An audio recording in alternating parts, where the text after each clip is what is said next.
هيا إلى الصلاة صلاة لنعبد الإله ونبتغي رضاه في سجدة الجباه.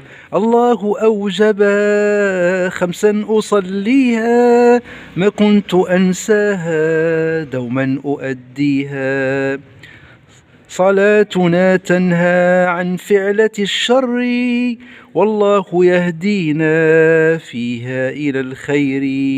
هيا إلى الصلاة صلاة لنعبد الإله ونبتغي رضاه في سجدة الجباه.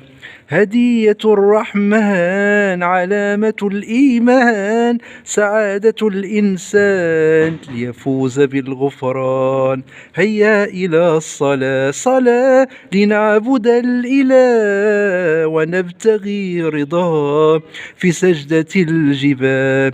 المسلم الواعي لا يهمل الصلاة لأنها الداعي للخير في الحياة.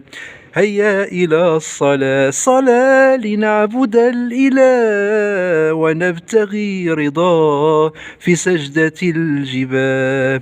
ونبتغي رضاه في سجدة الجباه.